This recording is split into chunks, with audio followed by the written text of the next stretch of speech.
ഒരു lab technician അല്ലെങ്കിൽ ഒരു മെഡിക്കൽ ഫീൽഡിൽ ഇരുന്നിട്ട് മോർണിംഗ് ഡ്യൂട്ടി അല്ലെങ്കിൽ നൈറ്റ് ഡ്യൂട്ടിയൊക്കെ എടുക്കാൻ ഭയങ്കര മടിയാണ്. എനിക്ക് ഉറക്കം ഭയങ്കര ഇഷ്ടമാണ്. പകലുറങ്ങാൻ ഭയങ്കര ഇഷ്ടമാണ്. രാത്രി ഉറങ്ങിയില്ലെങ്കിലും എനിക്ക് കുഴപ്പമില്ല, പകലുറങ്ങാൻ ഭയങ്കര ഇഷ്ടമുള്ള ഒരാളാണ്. അപ്പം എനിക്ക് ഈ ഫീൽഡ് വന്നപ്പോഴത്തേക്ക് എനിക്ക് തോന്നിയിട്ടുള്ള രാവിലത്തെ ഡ്യൂട്ടി, അയ്യോ എനിക്ക് രാവിലെ 6:30ക്ക് ഡ്യൂട്ടി ഉണ്ട് എന്നൊരു ചിന്ത വരുമ്പോഴത്തേക്ക് എനിക്ക് ഭയങ്കര ടെൻഷനാണ് കേട്ടോ. പിന്നെ എനിക്ക് ഇഷ്ടമില്ലാണ്ട് ഞാൻ പഠിച്ചൊരു കാര്യമാണ് ഈ ലാബ് ടെക്നീഷ്യൻ. എന്നിട്ട് ഇപ്പം ഞാൻ സന്തോഷത്തോടെ ഇരിക്കുന്നുണ്ട് എന്നുള്ളതും വലിയൊരു കാര്യമാണ്. പൊതുവേ എനിക്ക് സൂചി പേടിയാണ്. എനിക്ക് ചെറുതിലോട്ടേ സൂചി പേടിയാണ്, ഇഞ്ചക്ഷൻ വെക്കാൻ പേടിയാണ്. ഇതെല്ലാം പേടിയായിരുന്നിട്ട് എൻ്റെ അടുത്ത് എല്ലാവരും ചോദിക്കും, നീ എങ്ങനെ ഇത് പഠിച്ചു എന്ന് ചോദിക്കും. അതെനിക്ക് അറിഞ്ഞൂടാ. സ്റ്റിൽ എനിക്ക് ഇപ്പോഴും എൻ്റെ ബ്ലഡ് എടുക്കുമ്പോൾ എനിക്ക് ഭയങ്കര പേടിയാണ്.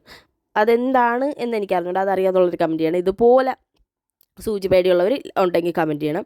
പിന്നെ ഈ ഫീൽഡിലോട്ട് വന്നാൽ എനിക്ക് ഫാഷൻ ഡിസൈനിങ് ആണ് ഇഷ്ടം. എനിക്കത് പഠിക്കാനായിരുന്നു താല്പര്യം. അങ്ങനെ ഞാൻ അത് പഠിച്ചു. ഒരു ഡിപ്ലോമ കോഴ്സായിട്ട് പഠിച്ചു. അത് പഠിച്ചുകൊണ്ട് എന്ത് ഉപയോഗം എന്ന് ചോദിച്ചു കഴിഞ്ഞാൽ, ഞാൻ സ്റ്റിച്ചിങ് ചെയ്യാൻ തുടങ്ങിയിട്ട് ഇപ്പോൾ ഒരു 6-7 വർഷമായി. അത്ര തന്നെയാണ് ഉപയോഗം.